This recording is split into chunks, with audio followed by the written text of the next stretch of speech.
Good evening, my name is Kacper Paradowski and you're watching Poland Daily News. The first coronavirus patient in Poland is in a stable condition. The 65-year-old man is being treated in the infectious ward at the University Hospital in Zielona Góra. The positive coronavirus test was confirmed yesterday, and today the head of the infectious ward, Dr. Jacek Smykała, announced that his condition is improving.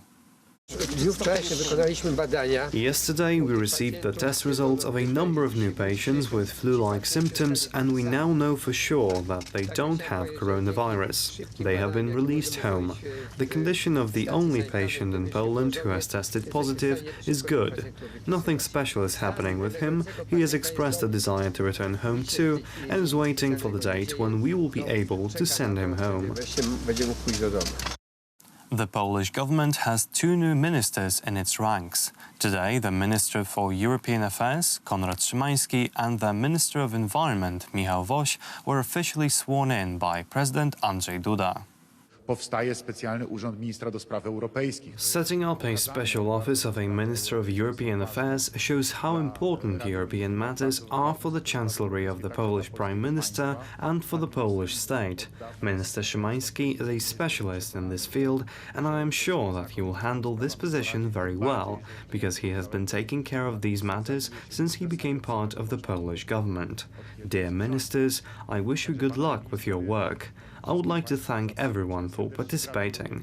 I would like to congratulate all of us for the changes that we introduced in the Chancellery of the Prime Minister of Poland. Życzę powodzenia w dalszej pracy. 80 years ago, on March 5, 1940, Józef Stalin and other members of the highest Soviet authority, the Politburo of the Communist Party, signed a decree under which the secret police, the NKVD, murdered more than 22,000 prisoners of war, the vast majority of which were Polish military and police officers, as well as representatives of Polish intelligentsia. Biuro Polityczne Komitetu Centralnego Wszechzwiązkowej Partii Komunistycznej. It was on March 5th, 1940, that the political office of the Central Committee of the All-Union Communist Party, that is the Bolshevik Party, decided that the cases of 14,700 people in the POW camps in Kozielsk, Starobelsk and Ostashkov, as well as the 11,000 arrested in the eastern provinces of the Second Polish Republic occupied by the Soviet Union, should be considered in a special procedure, that is a quotation. Without summoning the arrested and without presenting charges, they decided to terminate the investigation and the indictment with the highest penalty, execution. Z zastosowaniem wobec nich najwyższego wymiaru kary, rozstrzelania. The Katyn massacre, which could not be spoken about in Poland for decades, is still a great trauma for the families of the murdered. For me, as the wife of a Katyn child, Katyn is what it is for him as well. For 30 years we were looking for the grave of his father, Oskar Lange, a captain of the Polish army. In order to find that grave, my husband Janusz Lange founded the Rodzina Katyńska Association in Łódź, and for those 30 years he has been very active so that the memory, truth and education for the younger generation would be passed on correctly, so that the Katyn lie in which he grew up would not be repeated. First and foremost, it is about the memory of my great-grandfather, but now, as a member of the Federation of Katyn Families, I feel obliged. My new task is to pass what Katyn really means and the memory of this place, this crime. The migration crisis on the Greek-Turkish border is worsening. Tens of thousands of migrants have gathered at the land border, preparing an attempt to cross into Greece and Europe. The activity comes after Turkish President Recep Tayyip Erdogan declared that Turkey will grant migrants heading for Europe free passage. Poland has offered Greece to send 100 police officers and 100 border guards to seal the border with Turkey. Turkish authorities have stated that up to 100,000 migrants have traveled from all across Turkey to the border zone with Greece, hopeful of making it across and into Europe. Thousands of migrants have managed to cross the sea in recent days, worsening the situation in the already overcrowded Moria Asylum Center on the Greek island of Lesbos. Migrants in the camp are clashing with the police, demanding to be taken to mainland Greece in order to continue their journey to Western Europe. During an EU meeting, Greek Prime Minister Kyriakos Mitsotakis slammed Turkey for using the migrants as tools in the context of its military offensive in the Syrian province of Idlib. This is no longer a refugee problem. This is a blatant attempt by Turkey to use desperate people to promote its geopolitical agenda and to divert attention from the horrible situation in Syria. The tens of thousands of people who tried to enter Greece over the past few days did not come from Idlib. They have been living safely in Turkey for a long period of time. The Polish Minister of Interior, Mariusz Kamiński, has announced that Poland is ready to send border guards to Greece. We can't allow the dangerous situation on the Greek-Turkish border to turn into a new migration crisis like the one we had in 2015. For it not to happen, we need to treat the Greek border like the border of the EU. It's our joint external border, which we must defend from the influx of illegal migrants. Poland is ready to very quickly, if it is needed, send to Greece a unit of 100 border guards and 1 unit of 100 police officers. We are prepared to send Greece some very concrete help. After failing to penetrate the Greek land border, many migrants are now gathered at the Turkish coast, waiting for good weather to sail to reach Greece. At the moment, we are waiting for the weather to get better. God willing, we are waiting for Thursday. If the weather gets better, we will try to go back to Greece again. If not, there are people who crossed and people who gave up here. Turkish President Recep Tayyip Erdogan has threatened to send all the 3.6 million migrants currently residing in Turkey to Europe if the EU doesn't support its military operation in Syria. That is all for tonight. Thank you for watching. Stay with us for Poland Daily Business. Good night.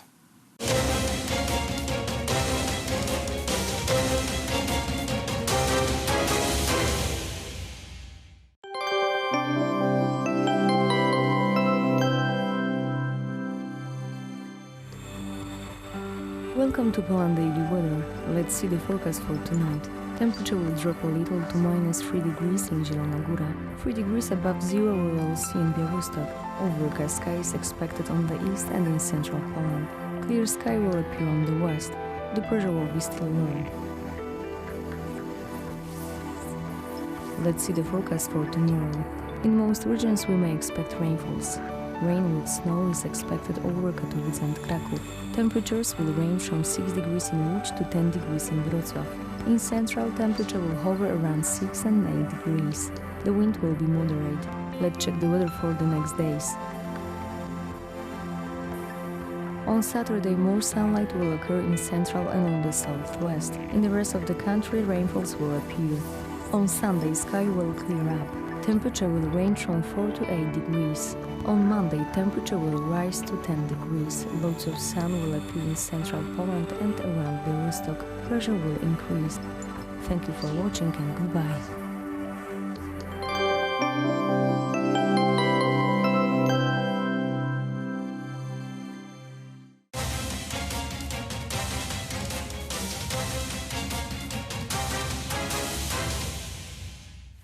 Do you prefer change or continuation? That is the question the Poles will answer on May 10th during the first round of presidential election all over the country. Artur Wróblewski of Lazarski University will answer the question whether Poles will like to keep Andrzej Duda for 5 more years on the presidential chair, or they will try to get someone else on this post. The election results will be very tight, no doubt about this, because Poland is a very polarized country. We have people supporting the current government and the process which has been launched 5 years ago. And the mandate was confirmed to continue the reforms in Poland during last elections in October of 2019. But we have also the other part of Poland, which is against the current government. And actually, it's not that they have a separate alternative vision of Polish development. It's rather to be against the current government and the current change. So in this sense, the upcoming election will be historical, as important or even more important than the election in June of 1989, because to some extent we will determine which direction we want to go for the next 3, 4, 5 years, because we still have 3.5 years of Polish, this current government to continue, and of course the term of president lasts for 5 years. So it will be crucial 5 years, for example, to allow time to finish, for example, this airport, which will allow us to become a hub in Europe, similar to the hub in Frankfurt or Heathrow in London. I believe it will be a civilizational step forward for Poland, because it will also attract some investments in Poland. It will position us in different way. In addition to this, we have great now economic cooperation with the United States. We can become a hub to import LNG from the United States and redistribute it around the area called Free Seas Initiative here in Central Europe. So it is very important what will be the outcome of the election in May. However, whether President Andrzej Duda will be re-elected, it's too early to say probably. I believe he will be, but probably during the second round of voting, and it will be really sometimes too close to call, as we say, to say right away after we close the election booths, to say who won. We will tell, but you mentioned very rightfully those pillars of this government policy. The first is a nationalistic economical policy. That means we want to sell more than we import from other countries. Another is defense or security cooperation with NATO, which means very close relationship with the United States. We are only witnessing the 20,000 American troops being transported from the United States to Europe. That's the first of such convoy since 1986, as I believe that was the last time when during the Cold War these exercises were conducted. And also this economical cooperation with this focus that the world is splitting, that China will not play such a position as it has now, because their role will be diminished by the United States, and we want to be in the camp of the winner, which we think the United States will be. The coronavirus is speeding up this process of fading China from the world economy? I don't think so. Of course, there will be a slowdown, economic slowdown for China, no doubt, but also for the European Union, for the United States, because China is exporting many parts needed to construct cars or computers or in Europe, for medicines. Chemicals, exactly, in Europe or in the United States. So there will be a problem for the chain of delivery of certain products and parts needed for the construction of cars or electronics. However, let's remember that we went through many crises before, even relating to the viruses like African swine fever, SARS, 2009. I don't want to mention 1347, when the Black Death came to Europe from China, actually. But it didn't come to Poland at that time. But it didn't come, but came to Paris, and from 100,000 people, I think the number of population was reduced to 50,000. There were around 500 million people in the world, and the population was decimated by 100 million. million, 1/5 of population in the world, simply died because of this pest or Black Death in 14th century. 100 years ago, we had a virus, H1N1, the Spanish flu. The Spanish flu, exactly. And 500 million people got sick, but 50 million died. We survived as the world. Actually, 100 years ago, there was only 1,500,000,000 people on the planet. Now we have almost 8 billion people on the planet. It's something to think about. And we survived. So I think we survive. In addition, I would say that we can see positive sides of this coronavirus. Everybody is talking negative. I would point to positive sides. Like, for example, the oil is cheaper now. 1 week ago, the price dropped to 53, 51 for Brent and for West Texas Intermediary oil. So we have cheaper gasoline. We don't see maybe it yet on the gas station, but we will probably see it. Or as Larry Kudlow, the economic advisor to President Trump, said, it's good time to buy, for example, shares on the exchange, because the price of shares for companies like, for example, electronic companies or car companies are dropping down. Of course, the price of shares for companies like medical, pharmaceutical are now going up. So it's time maybe to invest money in something which will be, again, valued very much in the future.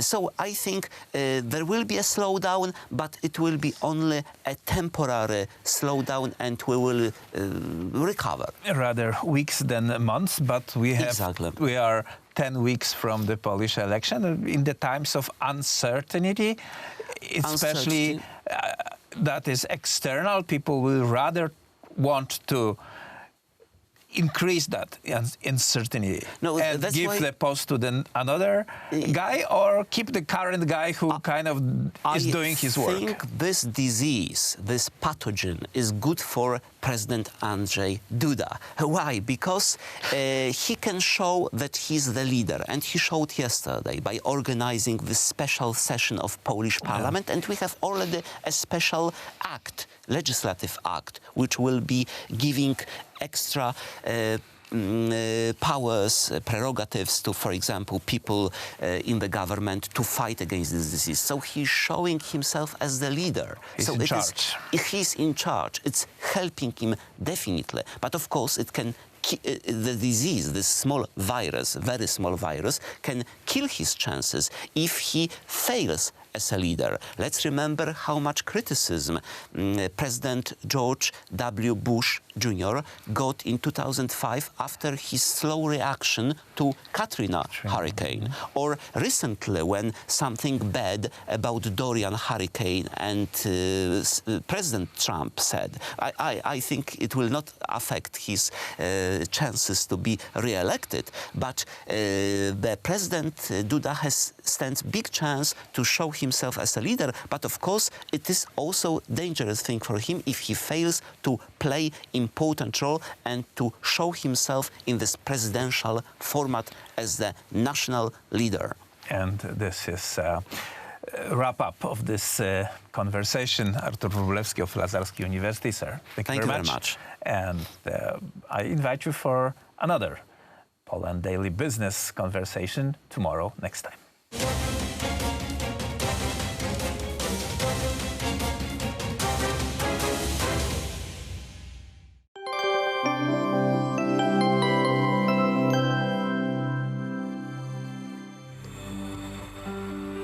Welcome back to Poland Daily Weather. Let's see the forecast for tomorrow. In most regions we may expect rainfalls. Rain with snow is expected over Katowice and Kraków. Temperature will range from 6 degrees in Łódź to 10 degrees in Wrocław. In central, temperature will hover around 6 and 8 degrees. The wind will be moderate. Let's take a look at tomorrow's forecast for our continent. In the Balkans, temperature will range from 10 to 17. In Madrid, temperature will little drop to 11 degrees. In British Islands, showers are expected. More brightening will appear in Scandinavia, and there the temperature will range from 1 to 4 degrees in Stockholm. Thank you for watching and goodbye.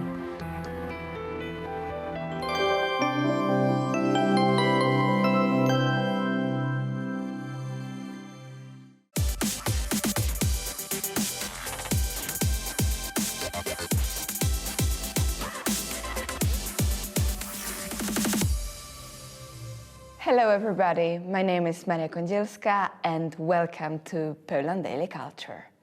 In this series of programs, I'll be talking to one of the most recognizable Polish modern artists, Piotr Gonzaga Myszkowski. Piotrze, thank you for driving from Poznań to see us. How was the traffic? Was no traffic. No traffic? No traffic. At least that is good. But before we start the interview, let's see how actually his paintings look like.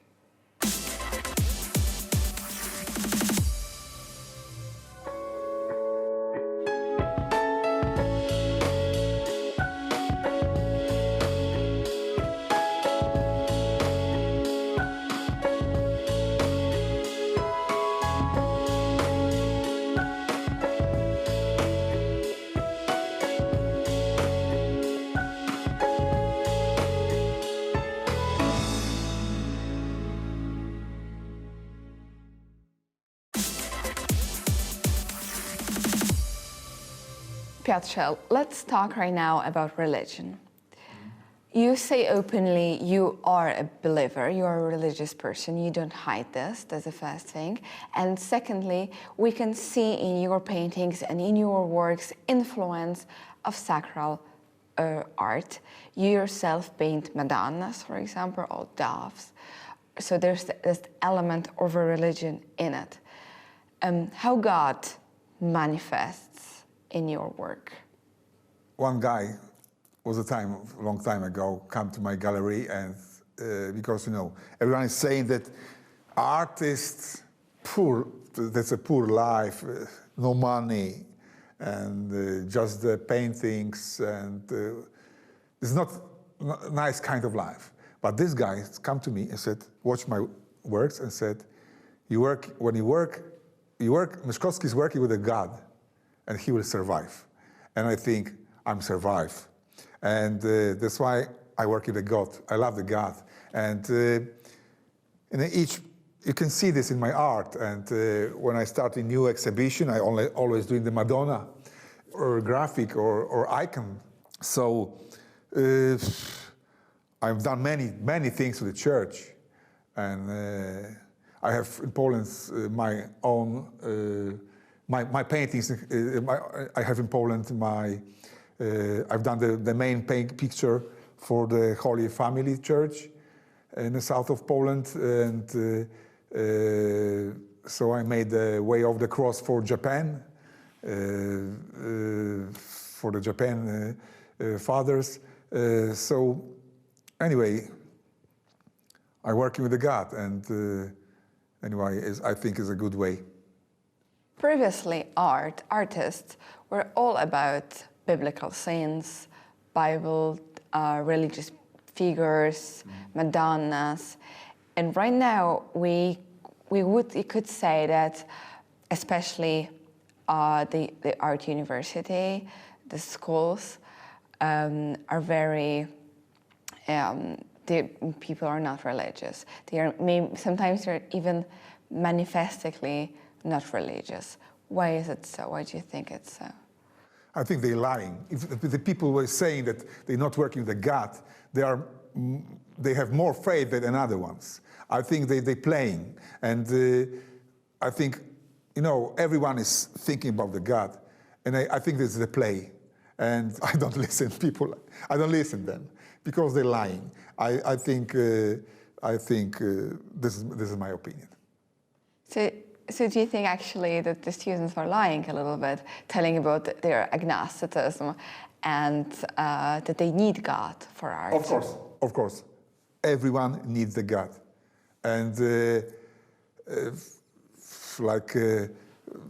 everyone, no? Even the Picasso loved the God. Every artist, you know, you can see in the art that they work with each master, the real master. You can see that he worked with the God. Otherwise, when the art is bad, there is no God there. But each master worked with the God. You can see this. You can see this. Van Gogh, everyone. Everyone is fighting with a God that's alive. Fight with a God. So you're fighting with a God. Why like this? Why like this? But you know, you're winning, always winning with a positive. So. And talking about your art, where do you have your favorite paintings? When the audience of Poland Daily could see them? On this moment? Yes.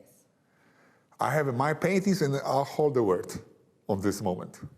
Where? Tell us the secret. Hold the word everywhere. But when I'm really showing, anyway, I have my private atelier, now second one, because 3 years ago we changed my atelier, because first atelier I had in Galeria Wielka in Poznań on Wielka Street.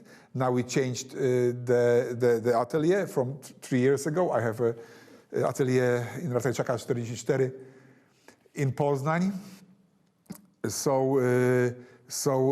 Yes, we signed we had a contract with Monaco and Switzerland, St. Maurice.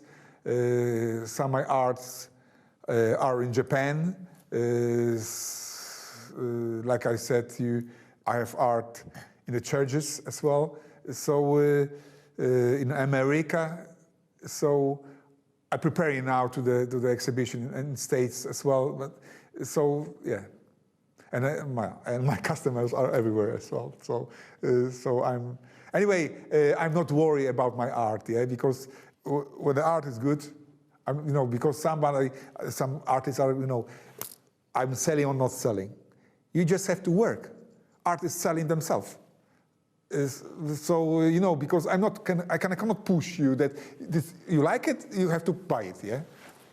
Artists selling themselves, because when people is coming, seeing, buying, and they love the art. So you're not complaining about the standard of artist life in Poland? Never. I cannot complain, because you never know.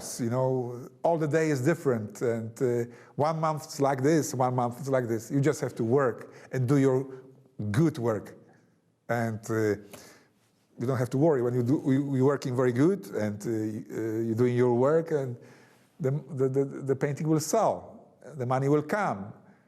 You just have to worry about the work have to be perfect. Amen. That's a good punchline to say. Piotr Gonzaga-Mieszkalski claims that every single artist is working with a God, and if he says he doesn't, it means he's lying and cheating on us. Maybe that's true, maybe not. Answer this question yourself. But thank you for watching Poland Daily Culture.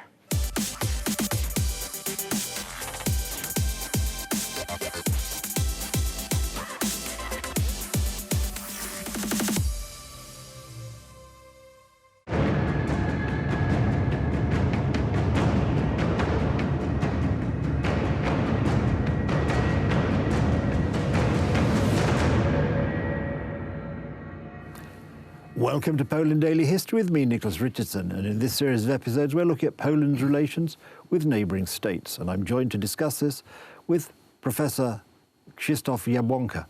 Professor, in 1991 the Soviet Union collapsed, and of course into this vacuum, particularly in Ukraine and Belarus, there was an opportunity for Poland to sort of expand. Did Poland take advantage of this?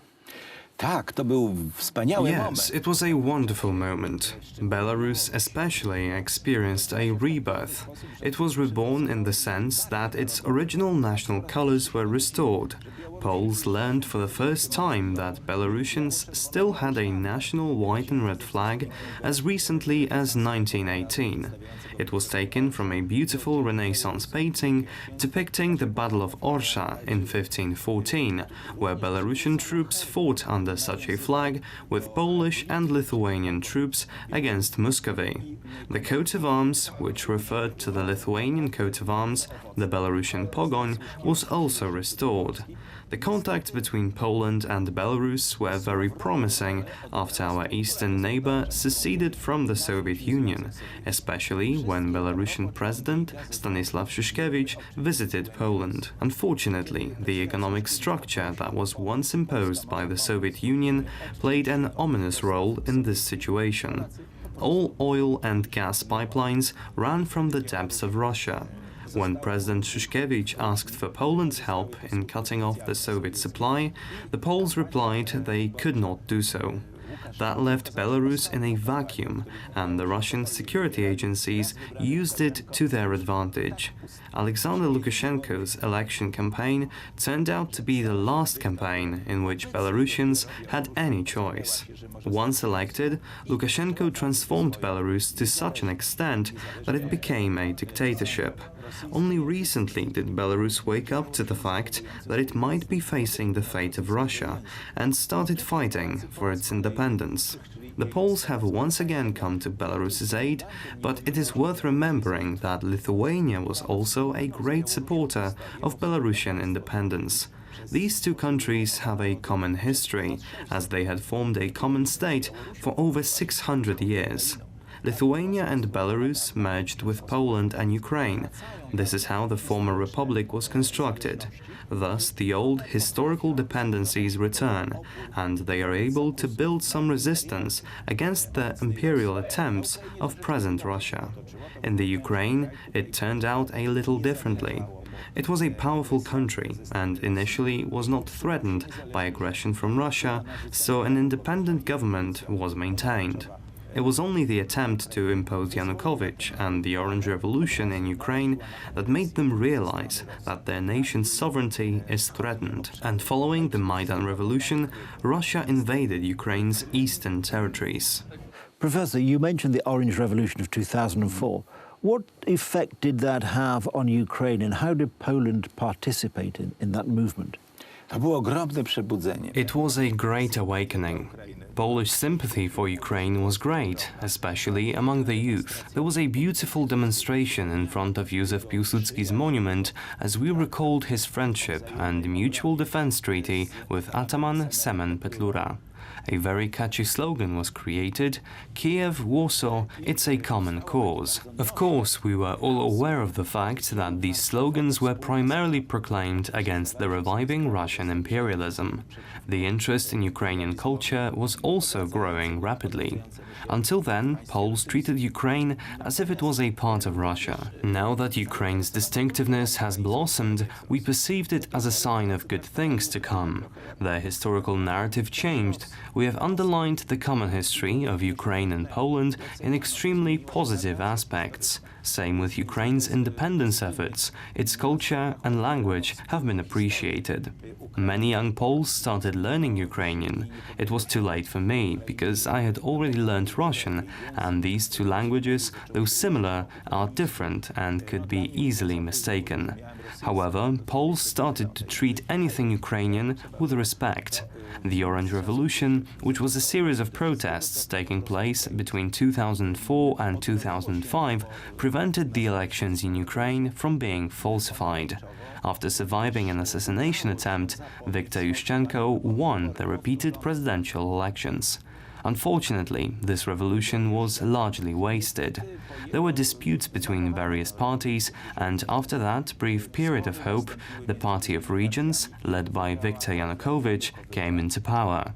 This resulted in Russian influence growing in Ukraine to such an extent that the country ended up losing the territory of Crimea to Russia.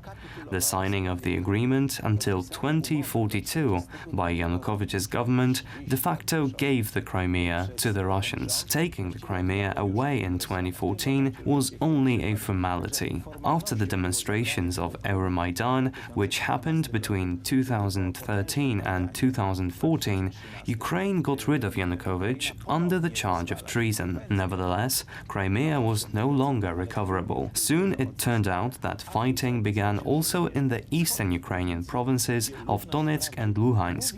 The community there was forced to become something intermediate between a Ukrainian and a Russian population. That's all we've got time for on this edition. I'd like to thank my guest, Professor Krzysztof Jabłonka. I hope you've enjoyed it. Thank you for watching, and do join us again as we delve into the annals of Polish history.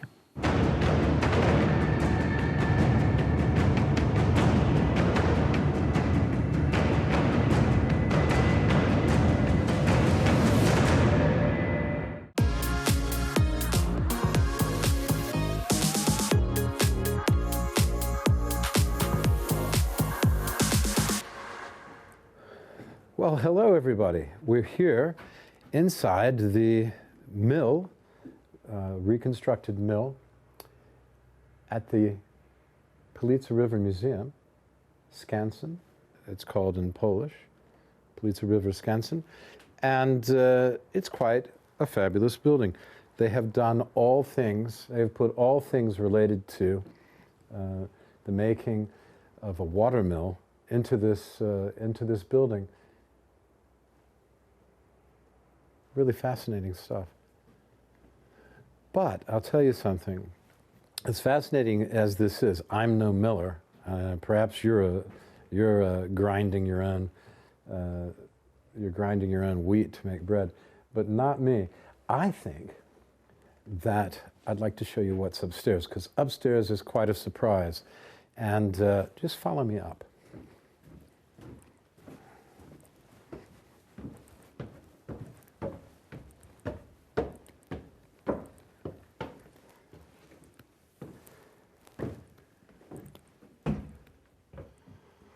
Right. So, during World War II, a lot of military action took place around the Police River. It's really far enough south of Warsaw. It's on the edge, to be on the edge of Lesser Poland and Greater Poland. And Lesser Poland and Mazowieckie. And so, of course, what they've done here, what is inseparable from the history of Police River is the fighting that took place here in the Second World War. That's fighting with Germans and Russians, both, because the Russians came here, of course, at the end of the war. But the German occupation took place long before that. You see, here's a German uniform, but this is from World War I, because, of course, remember that this was Prussia. Well, in fact, this map shows you. No Poland on the map, just Russia, Austria-Hungary, and Prussia at this time. And actually united Germany by World War I. But during the old days, this place was under the rule of Prussia until, of course, the Russians came back in at the end of World War II. So there's all kinds of artifacts, armaments, and things related to the martial arts. War. This is all First World War stuff. It's a First World War uniform there. The guy in the picture. And if we walk around on the other side, I mean, the mobile machine gun here, heavy machine gun. That looks First World War, but it could be Second World War as well.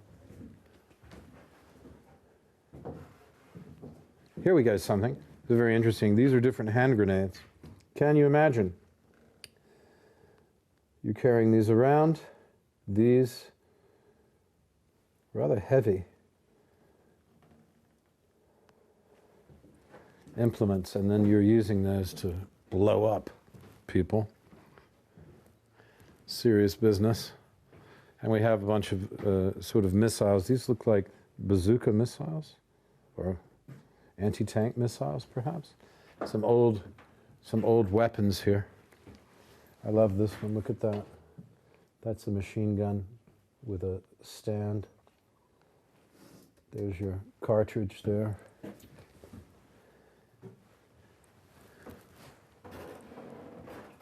And of course, the ubiquitous, these are some old helmets. And this looks like more World War I stuff.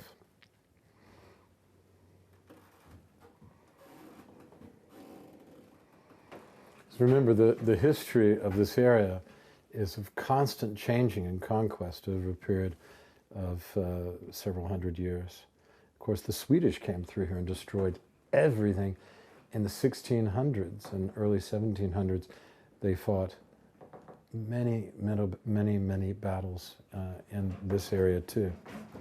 They destroyed the castle, for example. Well, they destroyed all the castles they could get their hands on at the time. No defensive fortress was allowed to stand. And there we are.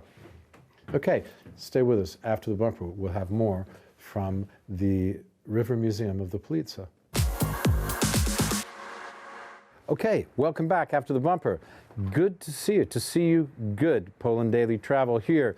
And we're still at the Politsa River Museum, but we are leaving soon to see more of the Politsa River.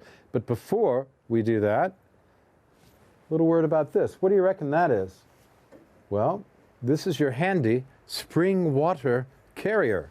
That's right, and 100 and some years ago, they used to take these things. It's painted blue, which is fitting, because they used to take these over to the Blue Springs, which are just across the road, the Blue Source, the Blue Springs, and they used to fill it with water.